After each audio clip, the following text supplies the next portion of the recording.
हरे कृष्णा, राधे राधे। आज हम जानेंगे कर्ण के कवच और कुंडल के रहस्य के बारे में।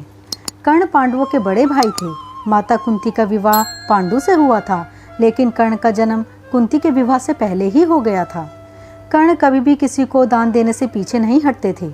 कोई उनसे कुछ भी मांगता था तो वे दान जरूर देते थे, और महाभारत के युद्ध में यही आदत उनके वध की वजह बनी। एक अच्छा योद्धा और अर्जुन से भी बेहतर धनुर्धर होने के बावजूद कभी भी कर्ण का वह सम्मान नहीं मिला जिसका वह हकदार था। कारण कर्ण एक सूतपुत्र था। सदैव धर्म की राह पर चलने वाला कर्ण एक महान योद्धा और एक समर्पित मित्र था। यह जानते हुए भी कि दुर्योधन अन्याय का ही एक नाम है, कर्ण ने आखिरी सांस तक दुर्योधन का साथ दिया। कर्ण ने पूरी जिंदगी सिर्फ कष्ट ही भुगते। आप जानते हैं, यह सब कर्ण के पूर्व जन्म में किए हुए पापों का बोझ ही था। कर्ण पिछले जन्म में दंबोधव नाम के एक असुर थे। उन्होंने सूर्यदेव की कठिन तपस्या की। उनसे यह वरदान हासिल कर लिया कि उसे 1000 कवच हासिल होंगे। इतना ही नहीं, इन कवचों पर केवल वही व्यक्ति प्रहार कर सकता था जिसने 1000 साल तक तप किया हो। दंबोधव की इच्छा यहीं पूरी नहीं हुई। उसने सूर्यदेव से यह भी वर मांगा कि जो भी उसके कवच को भेदने का प्रयास करे उसकी उसी क्षण मृत्यु हो जाए। सूर्यदेव ने उसे यह वरदान दे दिया। तब से दंबोधव का नाम सहस्र कवच पड़ा। दंबोधव ने वरदान मिलते ही चारों ओर हाहाकार मचा दिया। उसके प्रकोप से तंग आकर प्रजापति दक्ष की पुत्री मूर्ति, जिनका विवाह ब्रह्मा के मानस पुत्रों में से एक धर्म के साथ हुआ था, ने भगवान विष्णु की आराधना कर उनसे सहस्र कवच के अंत का वरदान मांगा। भगवान विष्णु ने उनसे कहा कि वह स्वयं सहस्र कवच का अंत करेंगे, जिसका माध्यम मूर्ति ही बनेंगी। कुछ समय बाद मूर्ति ने नर नारायण नाम के 2 जुड़वा बच्चों को जन्म दिया, जिनके शरीर तो अलग थे, लेकिन कर्म, मन और आत्मा से वे एक दूसरे से जुड़े हुए थे। दोनों भाई तपस्या करने लगे। एक बार दंबोधव उस वन में आया।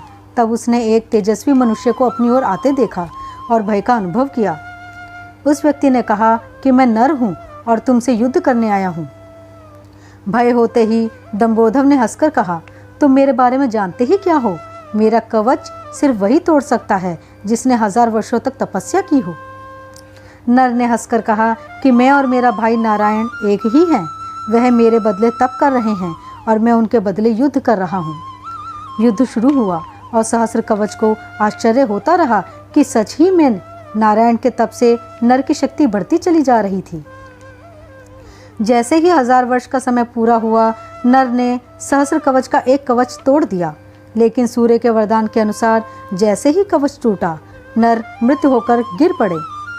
सहस्र कवच ने सोचा कि चलो एक कवच गया ही सही, किंतु यह तो मर गया।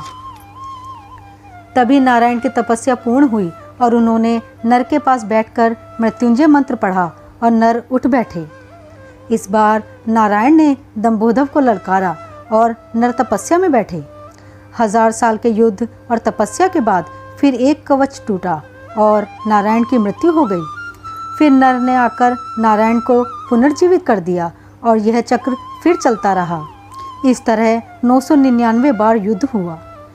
एक भाई युद्ध करता, दूसरा तपस्या। हर बार पहले की मृत्यु पर दूसरा उसे पुनर्जीवित कर देता।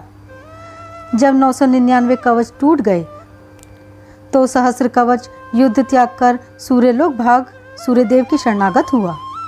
नर और नारायण दोनों सूर्यलोक पहुँचे और सूर्यदेव से असुर को वापस करने की मांग की, परंतु सूर्यदेव ने उसे देने से मना कर दिया। सूर्यदेव की इस बात से क्रोधित होकर सूर्य समेत दंबोधव असुर को नर ने यह श्राप दिया कि अगले जन्म में दोनों को ही अपनी करनी का दंड भोगना पड़ेगा।